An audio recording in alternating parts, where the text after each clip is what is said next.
Kita kali ini adalah berkaitan dengan keanekaragaman hayati.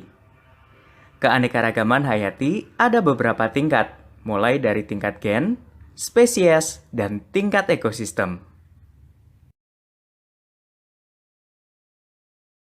Bagaimana bisa terjadi keanekaragaman? Apa penyebabnya? Oke, mari kita mulai. Ada dua faktor yang menyebabkan terjadinya keanekaragaman hayati. Yang pertama adalah faktor keturunan atau genetik. Satu individu merupakan hasil gabungan gen dari dua induk yang berkombinasi, yang menghasilkan sifat baru hasil gabungan dari dua induk tersebut. Faktor yang kedua adalah faktor lingkungan.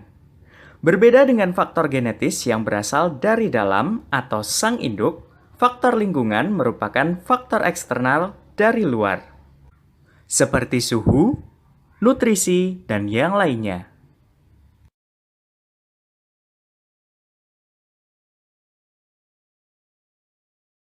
Terjadinya keanekaragaman juga dapat terjadi karena adanya interaksi dari faktor gen dan lingkungan. Mari kita lihat contohnya. Kita bisa melihat bunga hortensia yang diberi perlakuan berbeda. Misal, satu berada pada lingkungan asam dan satu lainnya berada di lingkungan basa. Pada lingkungan asam dengan pH antara 3 hingga 5,5 akan menjadikan bunga hortensia berwarna biru. Sedangkan pada lingkungan basa dengan pH antara 9 hingga 11,5, bunganya akan berwarna merah muda.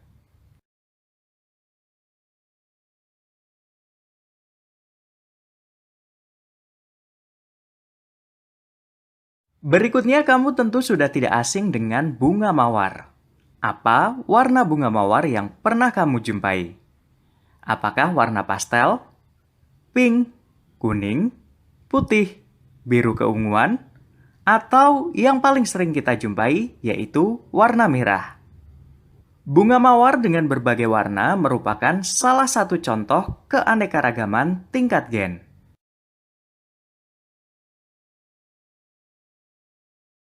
Atau pernah nggak sih kamu mengamati setiap orang memiliki wajah yang berbeda satu sama lain? Hal tersebut juga merupakan contoh keanekaragaman pada tingkat gen. Gen sendiri merupakan materi yang mengendalikan sifat atau karakter. Dan jika susunan gen berubah, maka sifat yang terbentuk juga berubah, sehingga akan menghasilkan keanekaragaman.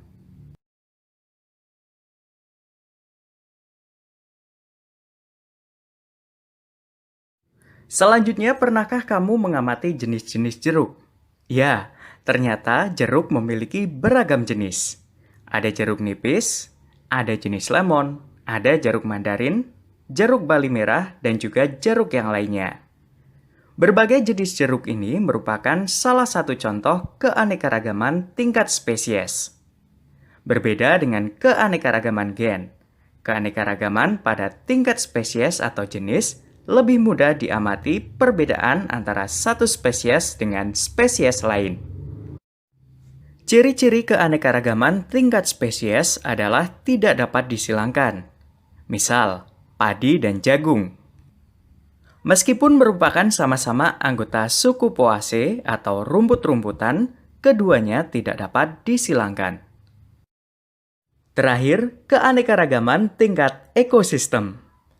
Apakah kamu masih ingat apa itu ekosistem? Pada video sebelum-sebelumnya sudah pernah kita bahas. Misalnya, pada suatu tempat terdapat beberapa makhluk hidup, seperti burung, ikan, sapi, katak, jamur, dan pohon. Itu semua merupakan makhluk hidup sebagai komponen biotik.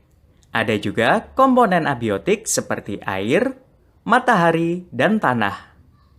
Interaksi atau hubungan timbal balik antara komponen biotik dan abiotik itulah yang disebut dengan ekosistem.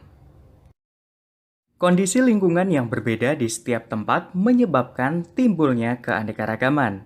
Setiap ekosistem memiliki komponen penyusun yang berbeda-beda membentuk sebuah keunikan tiap ekosistem dengan ciri khasnya masing-masing.